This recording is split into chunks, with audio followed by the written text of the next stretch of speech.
வணக்கம் நேயர்களே, film today நேயருக்கு Lakshmana நண்பு வணக்கங்கள். இப்போ நம்ம பார்க்க போகிறது சூர்யாவுடைய நடிப்பில் நம்ம சிறுத்தை சிவாவுடைய இயக்கத்தில் வந்திருக்கிற கங்குவா. ஸோ கங்குவா வந்து பயங்கர எக்ஸ்பெக்டேஷனு. சூர்யா வந்து 45 நிமிஷம் வந்து மேடையில் பேசினார். அப்படி ஒரு கான்ஃபிடென்ட்டான ஒரு பேச்செல்லாம் வந்து பார்த்தோம். அது 45 நிமிஷம் அவர் பேச்சை பார்க்கலாம். இந்த படத்தை 45 நிமிஷம் பார்க்க முடியுமாங்கிறது பெரிய விஷயந்தாங்க. ஏன்னா எப்பா முடியல எப்பாங்கிற லெவலில் தான் இந்த படம் இருக்குது. ஏன்னா முதலே சொல்லிடுறேன், அவ்வளோ ஒரு கொடுமையான படம். ஏன்னா வந்து இந்த படத்தை வந்து நான் கம்பேர் பண்ணி பார்க்கும்போது அஞ்சான் வந்து ஒரு 100 மடங்கு ரொம்ப சூப்பராக இருக்குன்னு சொல்லுவேன் நான். அப்போனா பார்த்துக்குங்க படம் எந்த லெவலில் இருக்குன்னு. படத்தில் கதை என்னென்னா ஒரு 5 தீவுங்க. ஸோ 5 தீவு இருக்குது. அங்கே வந்து ஒரு ஃபாரினர்ஸ் வந்து உள்ளே நுழையணும்னு சொல்லிட்டு ஒரு தந்திரம் பண்ணுறானுங்க. ஸோ அப்போ வந்து அந்த தீவை சேர்ந்த ஒருத்தனே யார், நம்ம நம்ம நட்ராஜ் இருக்கார் இல்லையா. ஸோ நட்ராஜ் வந்து துரோகம் பண்ணுறார். துரோகம் பண்ணி மக்களெல்லாம் கொள்கிறாரு, அவங்க நாட்டு மக்களையே. ஸோ அந்த ஊர் மக்கள்லாம் தெரிஞ்சு என்ன பண்ணால் நட்ராஜை கொளுத்திடுறாங்க. ஸோ கொளுத்தினவனுக்கு ஒரு குழந்தை இருக்குது. ஸோ அந்த குழந்தைக்கும் சூர்யா வந்து காப்பாற்றி, அந்த சூர்யா வந்து இல்லை இனிமேல் அவன் என் பையன் மாதிரின்னு சொல்லிட்டு அந்த ஒரு குழந்தை சென்டிமெண்ட்டோட இவர் போகிறாரு. அதுக்கப்புறம் தீவுக்கு தீவு அடிச்சுப்பாங்க. எவன் யார் அடிச்சுக்கிறா ஒன்றுமே புரியாது. கடைசியில் பார்த்தா அந்த பக்கம் இந்த பக்கம் 2024 வரும்போது அப்படியே மாடர்னைஸ்டாக ஒரு பிரெயின் மாற்றுற மாதிரி ஒரு சில விஷயங்கள்லாம் காட்டுறாங்க. அதெல்லாம் இன்னும் எலாபரேஷனெல்லாம் ஒன்றுமே கிடையாது. ஸோ அப்படியே வந்து படம் முடியுதுங்க.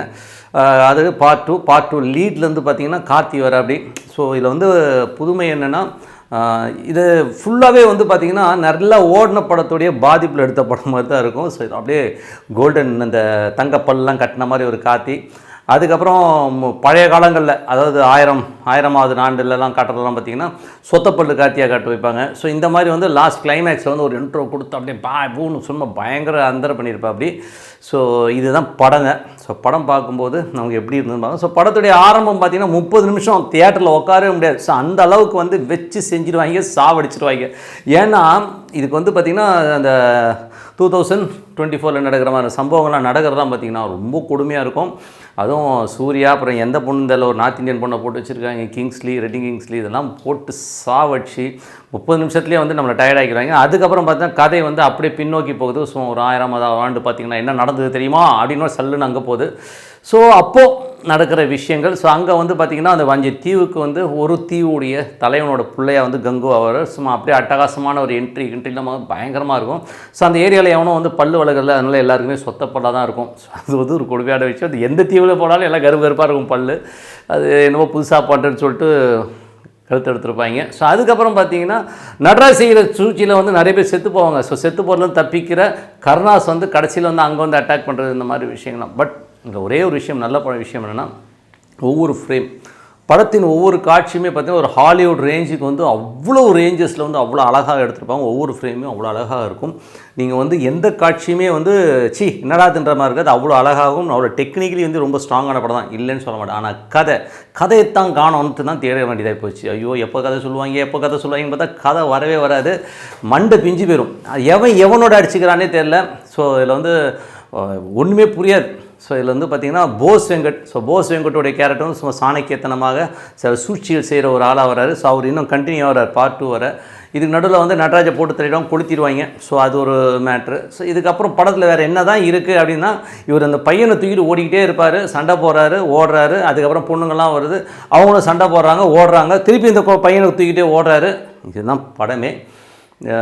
ஒன்றுமே புரியலைங்க. ஸோ யார் அடிச்சுக்கிறா, என்ன பண்ணுறாங்க ஒன்றுமே இல்லை. இதில் பாபி டியோல் தான் பெரிய வில்லனாக காட்டுவாங்க. அந்த ஆள் வேறு வந்து அடிச்சுப்பான், அவன் தம்பியை கொண்டுட்டான்னு சொல்லிட்டு அவன் வந்து உட்காந்து அடிச்சிருப்பான். யாரடா அடிச்சுக்கிறீங்கிற மாதிரி நம்மளை மண்டகாய வச்சு, ஐயோயோ முடியலடா சாமி அப்படின்னு சொல்லிட்டு 3D கண்ணாடி கொடுக்கும்போதே ஒரு தலைவலி மாத்திரையை கொடுத்துருக்கலாம்ல அப்படிங்கிற ரேஞ்சில் நம்ம திங்க் பண்ண வச்சுட்டாங்க. ஏன்னா கூட ஒரு 30 ரூபா வாங்குறீங்க, ஒரு 5 ரூபா கூட வாங்கி ஒரு ஏதாவது தலைவலி மாத்திரையும் கொடுங்கப்பா, ஏதோ மத்தியானம் இன்ட்ரோவில் ஒரு தலைவலி மாத்திரையை போட்டு உட்கார லெவலுக்கு தான் இந்த படத்தை பண்ணியிருக்காங்க. படம் வந்து ஒருமே, அதாவது அவங்களோட எக்ஸ்பெக்டேஷன் தனித்தனியாக பார்ப்பாங்க. எடிட்டிங் வெர்ஷனுக்கு முன்னாடி பார்த்தீங்கன்னா தனித்தனியாக பார்க்கும்போது எல்லாமே சூப்பராக இருந்திருக்கும். ஒவ்வொரு ஃப்ரேம் அதான் சொன்ன ஃப்ரேமு அந்த எடுத்த விதங்கள்லாம் ரொம்ப பிரம்மாண்டமாக ஒரு ஹாலிவுட் ரேஞ்சுக்கு இருக்குது. ஆனால் கதை இல்லாததுனால இந்த படம் டோட்டலாக அவுட் ஆகிடுது. நம்ம சீட்டில் உட்கார முடியல, அதுதான் மேட்ரு. ஒன்றும் இல்லைங்க, ஒரு சிம்பிளான பட்ஜெட்டு, ரொம்ப குட்டி பட்ஜெட்டில் எடுத்த லப்பர் பந்து எத்தனை வாட்டி வேணால் பார்க்கலாம். நான் வேணால் சேலஞ்ச் பண்ணி பாருங்கள், போய் பாருங்கள். லப்பர் பந்து அவ்வளோ சூப்பராக இருக்கும். லக்கி பாஸ்கர்னு ஒரு படம், சின்ன பட்ஜெட்டு, இவ்வளோ அட்டகாசமாக இருக்கும். இந்த படத்தோடைய கலெக்ஷனில் ஒரு 10% கூட இந்த படம் வராது. இவங்க 2000 கோடி சொல்கிறாங்க. நான் சொல்கிறேன் லப்பர் பந்தும் இல்லை ஒரு லக்கி பாஸ்கரோட கலெக்ஷனில் அந்த கலெக்ஷன் எட்டவே எட்டாது. அதில் ஒரு 10% இந்த படம் வந்ததுன்னா பெரிய விஷயம். எனக்கு தெரிஞ்சு ஓடிடிலாம் வாங்குவாங்கன்னு தெரியல. பார்ட் 2 வியாபாரமாகுமானே தெரியாது. ஸோ இதில் கார்த்தி வேறு நடிச்சிருக்காரு. ஒன்றுமே முடியலைங்க, படம் உட்காரவே முடியாது. பழசான ஒரு கான்செப்ட், ஒன்றுமே இல்லை, கதையை காணமே. எந்த தீவுக்காரன் எவன் அடிச்சுக்கிறான் போது நம்ம என்னங்க பண்ண முடியும்? இதில் வந்து பார்க்க போனால் ஒவ்வொரு ஃபைட்லேயும் வந்து சூர்யாவோட உழைப்புலாம் வந்து பயங்கரமாக இருக்காது சொன்னேன். எடுத்துருக்கிறது உழைப்பு எல்லாமே சூப்பர். கதைங்கிற ஒரு விஷயம் மிஸ் ஆனதுனால இந்த படம் டோட்டலாக அவுட்டு. இதுக்கு முழுக்க காரணம் சூர்யாவும் ஒரு காரணம் தான். ஏன்னா வந்து என்ன தான் ஒருத்தன் என்ன சொன்னாலும் நம்ம மண்டையில் திங்க் பண்ணோம்ல, இந்த படம் ஓடுமா ஓடாதா. ஸோ பிரம்மாண்டமான காட்சிகளோ பிரம்மாண்டமான இயக்குனரோ நம்பினா இந்த மாதிரி ரோட்டில் நிற்க வச்சுருவாங்கிறது தான் உண்மையான விஷயம். அதுவும் சிறுத்தை சிவா இந்த குழந்தை சென்டிமெண்ட்டை எப்போ விட்டு தொலைவாருன்னு தெரியல. ஒரு குழந்தைய வச்சுக்கிட்டே ஒரு படம் பண்ணுறது வந்து இவர் பொழப்பாகவே போச்சு.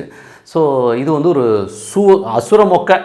இதை கம்பேர் பண்ணும்போது அஞ்சான் வந்து சூப்பர் படம்னு சொல்லலாம். ஸோ அந்தளவுக்கு வந்து இந்த படம் வந்து வந்திருக்கு. கண்டிப்பாக வந்து இந்த படம் வந்து அமரன், லக்கி பாஸ்கர் இந்த மாதிரி படங்களுக்கெல்லாம் வந்து கலெக்ஷன் இன்னும் ஆகட்டும் அப்படின்னு சொல்லிட்டு வழி விட்டுருக்குன்னு தான் சொல்லணும்னு சொல்லிட்டு இப்போ தான் தெரியுது ஏன் வேட்டையனோட இல்லை மற்ற படங்களோட உடலைன்றது வந்து இப்போ தான் தெரியுதுன்னு சொல்லி நல்லா தெரியுது.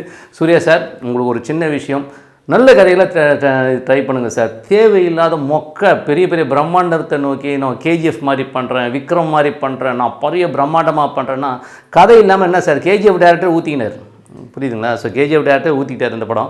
ஸோ பிரபாஸை வச்சு சலார். ஸோ அந்த மாதிரி வந்து பெரிய டேரக்டர்லாம் நல்ல கதை, நல்ல ஒரு டெக்னீஷியனை வச்சு சின்ன பட்ஜெட்டாக நிறைய படங்கள் பண்ணுங்கள். அதை விட்டு ஒரு 2 வருஷமாக படமே கொடுக்காமல் 2 வருஷத்துக்கு அப்புறம் ஒரு குப்பை படத்தை கொடுக்கறதுக்காக நீங்கள் வந்து படம் பண்ணுறீங்கன்னு எனக்கு ஒன்றும் புரியல. ஸோ வெரி ஒஸ்ட் மூவி எவர் சீனுங்கிற லெவலில் தான் படம் இருக்குன்னு சொல்லிட்டு உங்களுக்கு விடைபெறுவது உங்கள் Lakshmi Narayanan. Film today subscribe பண்ணுங்கள், பெல் ஐகான். நன்றி, வணக்கம்.